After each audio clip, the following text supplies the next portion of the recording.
Hey, how's it going? So I've been playing this video for a while now, but I've been putting it off until last week when I meant to release it, but I was too picky about the thumbnail. And at that time, literally the day after I was going to upload this video, they released an update which addressed some of the issues that I talk about, but I think a lot of it is still relevant. And yeah, just imagine my frustration, but a little tempered.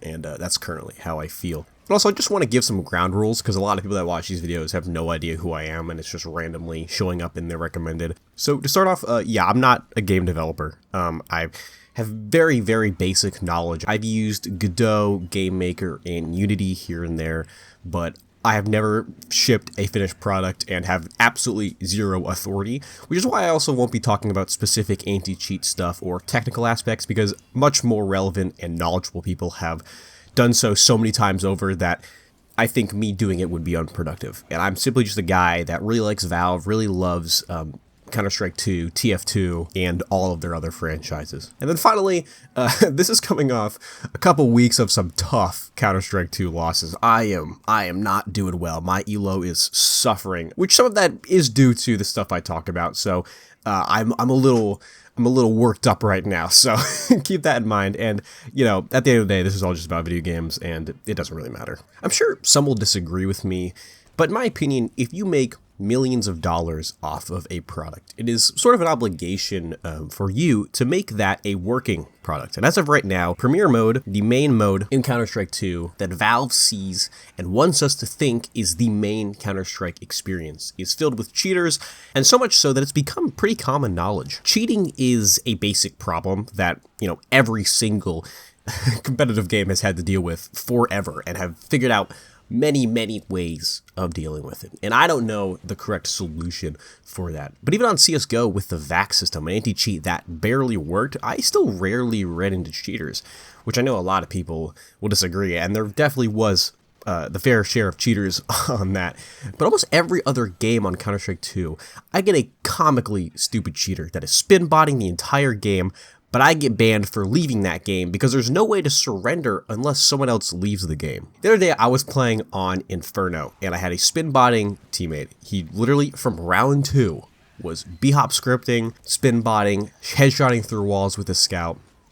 2 of my teammates left, but it takes like, I don't know the exact, like 2, 3, 4 minutes for a teammate to officially surrender or leave the game. So I had to just sit there and do absolutely nothing. That happened another time, but there was a cheater on the enemy team, and I just have to sit there, and if I leave, I lose elo and get banned. And it's really frustrating as someone who doesn't take this game too seriously, but would like to give them the opportunity. I like to just load this game up casually, play a couple games once a week, and that's my experience. But the other day, a guy was stripped like, yeah, I'm running like 4 different scripts for b-hopping, wall hacks, aimbot, and no fall damage, and he did it from round 2 all the way to the end of the game without getting banned. I have zero incentive to play a competitive game where rankings are essentially meaningless.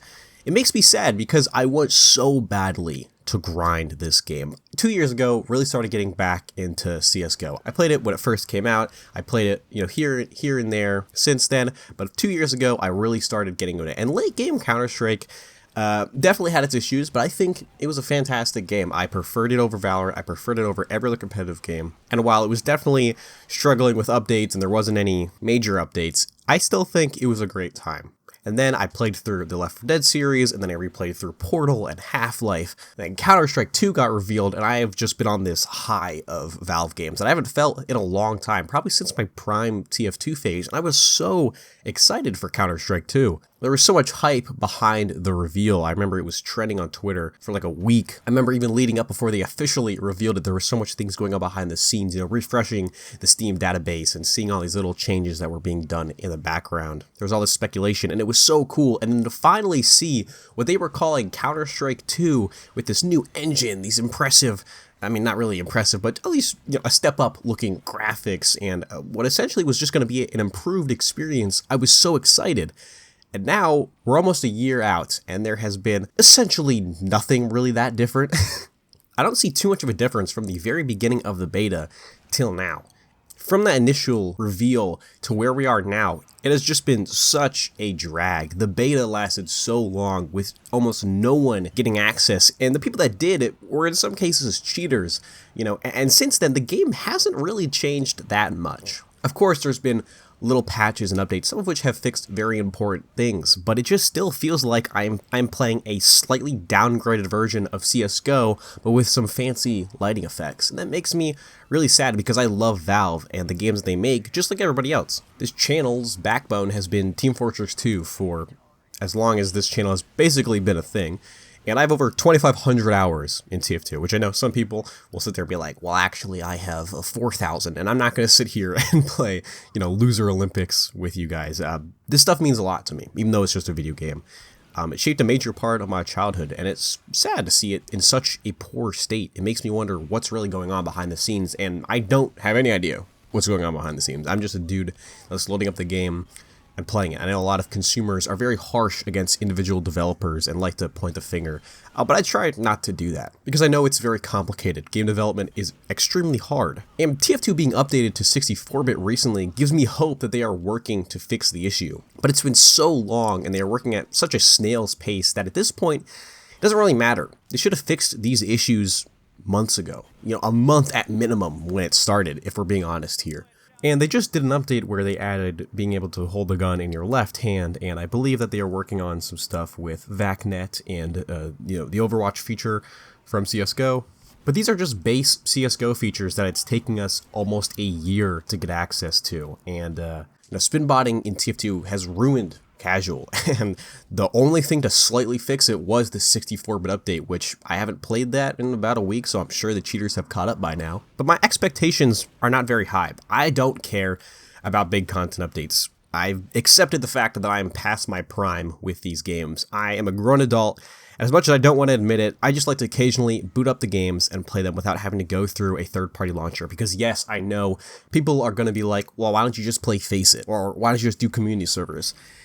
And yeah, I can do that, but I shouldn't have to, with one of the most popular games in the world, have to install a third-party launcher, a third-party anti-cheat to get a basic casual experience. On TF2, I have to go into the server browser and join something like Furry Pound 24/7 default payload maps and able to get a normal experience. As a player, how am I supposed to want to invest time into a game that the devs, at least from the outside, don't seem to even really care? And I, again, want to give them the benefit of the doubt. I think people are very quick to throw judgment, but I really am wondering, what is going on? If you follow TF2, for example, even loosely, there's been so much speculation on how many people are actually working on the game, and to my knowledge, it varies because people in Valve sort of move in and out of projects, and I'd imagine with CS2, it is pretty similar. And I think I'm asking for the bare minimum, which should not be a lot to ask from one of the largest companies in gaming that makes millions of dollars off of these games. As I mentioned before, CS2 came out almost a year ago, and we've had, I think, one lackluster loot box update, and minor bug fixes that changed the game barely compared to the long and drawn out beta that no one had access to and that killed a lot of the hype people had for the game. Not to mention, this game completely replaces CSGO, which I assume was the only way they could transfer the inventory, but I'd argue they should at least offer a comparable experience. And sometimes it is, but a lot of the times it isn't, and that really sucks. I remember being more excited for Counter Strike 2 than I've been for almost any other game in recent memory. And yeah, I know it's just a video game, and at the end of the day, it doesn't really matter, but it still makes me a little upset as someone who really cares about this company. I know they're a large conglomerate, and they don't give a shit about me, but their games generally did shape a lot of my childhood, and I wish that I could still boot up these games and have a somewhat reasonable experience. And like I said, sometimes I can. It's like, it's like gambling or rolling the dice. Am I going to get a cheater? Am I going to get a bunch of people from different regions with 100+ ping? Am I going to be able to find a community server that isn't completely full or completely dead that'll give me a default TF2 experience?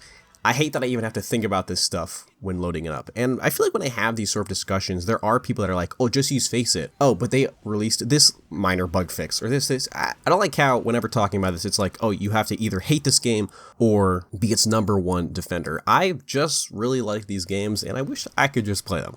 That's kind of it. Yeah, I know this video was just sort of me whining about Counter Strike. And I really hope that the paragraphs I will receive in the comments are from people that actually watch the videos, but I'm sure that won't be the case. So yeah, I got Twitter and stuff in the description, and thank you guys so much for watching. See ya.